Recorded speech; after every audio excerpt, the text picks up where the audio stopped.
Welcome back, everyone, to the Bears Probably Plays YouTube channel. Today is Sunday. It is March 30th. I'm back breaking down some MLB plays. I am recording early. I'm going to go watch Alabama Duke. Out starts at 7:40. Probably not going to be back till late, so I decided to go before the game. It's easier for me to do it early. Plus, I've got the lines out for the MLB, so it really doesn't matter for the MLB side. For the MLB, 3-0 day. Got ourselves back on track. Pretty bad day on opening day. Tyler O'Neill saves us. I think we had a 1-3 day the other day. 3-0 now. I already gave myself the Phillies win, -1.5. Start out 2-0. Jake Irvin, one bad pitch that went over the yard for Bryson Stott, by maybe a half an inch over the right field wall. 2-2. Couldn't get himself out of a jam. Then it was 3-2.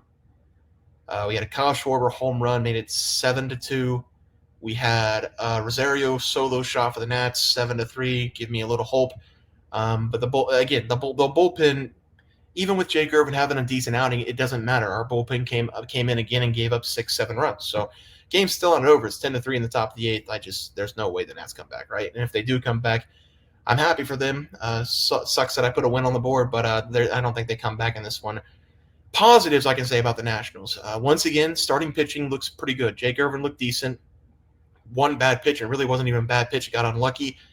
The Baby Blues. I love the Baby Blues. We can bring those back anytime, anywhere. Those jerseys are sick. I'm looking to get one. What else can I say? James Wood, opposite field. Almost a home run, hit the top of the wall. What else? Keeper Ruiz continues to swing well. Back-to-back home runs, back-to-back days. Still swings at pitches that almost hit him, but he's hitting home runs right now. That's about it. That's about it. Dave Martinez needs to be fired. We need to get a whole new bullpen. Let's go to the plays for Sunday. Talking about one of my other favorite teams, the Kansas City Royals, going up against the Cleveland Guardians. Tanner Bybee on the mound, a righty, going up against Michael Wacha, a righty. Michael Wacha, as I called him for the last 2 seasons. He's a shutdown guy. Michael Wacha, if you remember him last season, he'd go 5-6 innings. He'd pitch. Actually, I think Michael Wacha would even go more, but he always kept his pitch count low, and he always let the defense play behind him. That's why I like Michael Wacha. Thinking about taking his over outs in this one, but I didn't. But I'm going with the Royals here, -111.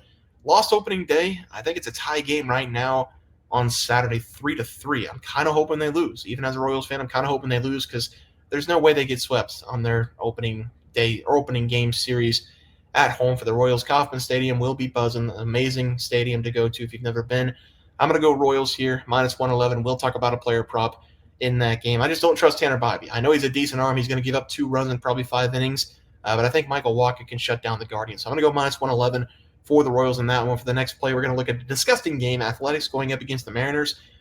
Once again, Mariners win the opening day game, and then they score no runs in the second game going up against the Athletics. So it looks like we're going to get the same exact Mariners team that we got last season where the pitching is elite and they have no run support.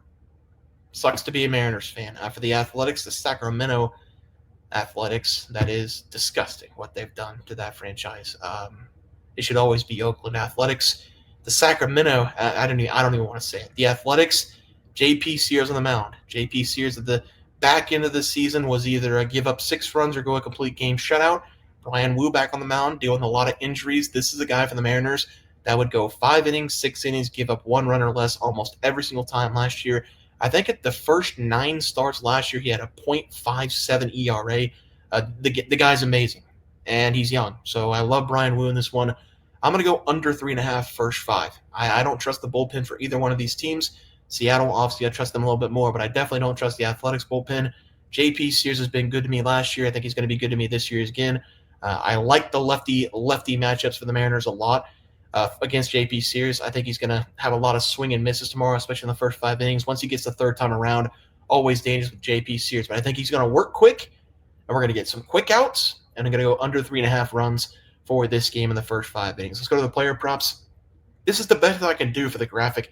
I couldn't find any way. I know the picture's kind of, scrunched in and the stats are a little bit elongated, but this is the best I could do to get it to fit on the screen, and maybe I'll try to change it up again on Sunday if I got some time. But we're gonna go with Bobby Witt Jr.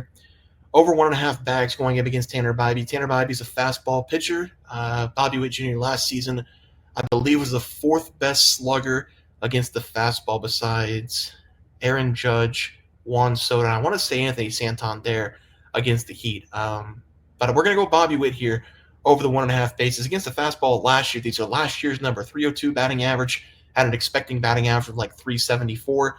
The sinker, 384. We don't have a sinker here for Tanner Bybee, but we see that fastball nearly 50% of the time. And against righties last year, Bobby Witt Jr. was the second best hitter in baseball behind Aaron Judge with 73 extra base hits. I think Judge had like 82.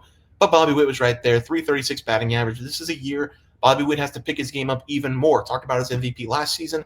He needs to be everything and more for the Royals to make the playoffs again this year. I'm going to go Bobby Witt over 1.5 bases as the first player prop. Second player prop, Jacob deGrom. The name sounds familiar, right?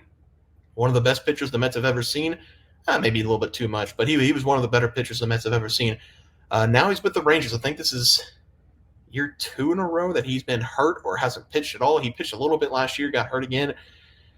He's rusty. I'm going to go under 15.5 outs. There is a chance that he comes in this game and gives up, 2, 3, 4 runs and he's pulled early.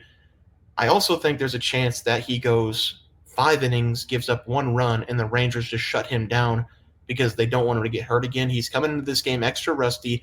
Boston's going to be patient at the plate. I like the new lineup that they brought in. They've got a lot of bats for the Red Sox this season. They're going to be a good team this season. The Red Sox, 210 this season against right-handed pitching, but we've only seen 1 game, so really can't look into that stat too much. But we're going to see a fastball, slider, changeup out of Jacob deGrom. I think the Boston Red Sox stay patient, and I like the bats they have in this game going up against this matchup. So I'm going to take Jacob deGrom under 15.5 outs, mostly because I think he's going to be a little bit rusty, and because I don't think the Rangers will take any chances with him. I think he's going to go 5 innings, and then they're going to shut him down regardless of the outcome. He might be pulled early if he gives up a lot of runs. I'm going to go Jacob deGrom under 15.5 outs as the play. Did I talk about Nick Lodolo on the player prop side today? He went 6 innings of one run baseball. I don't know if I even mentioned it. Well, we're 3-0 with the Reds, Phillies, and Nick Lodolo. We have 2 plays left. Sorry if I didn't mention it. Let's go to the recap graphic. We're going to take the Royals on the money line against the Guardians. We're going to go first 5 under 3.5 between the Mariners and the Athletics. JP Sears and Brian Wu on the mound for those 2 guys. Bobby Witt over 1.5 bases against Tanner Bybee. Jacob deGrom under 15.5 outs. Russ gets to him in this game going up against Boston. Guys, it's going to do it for the MLB picks and props for Sunday, March 30th slated games. If you guys enjoyed the content, please drop this video and subscribe channel below. See you guys next video, and thanks for watching.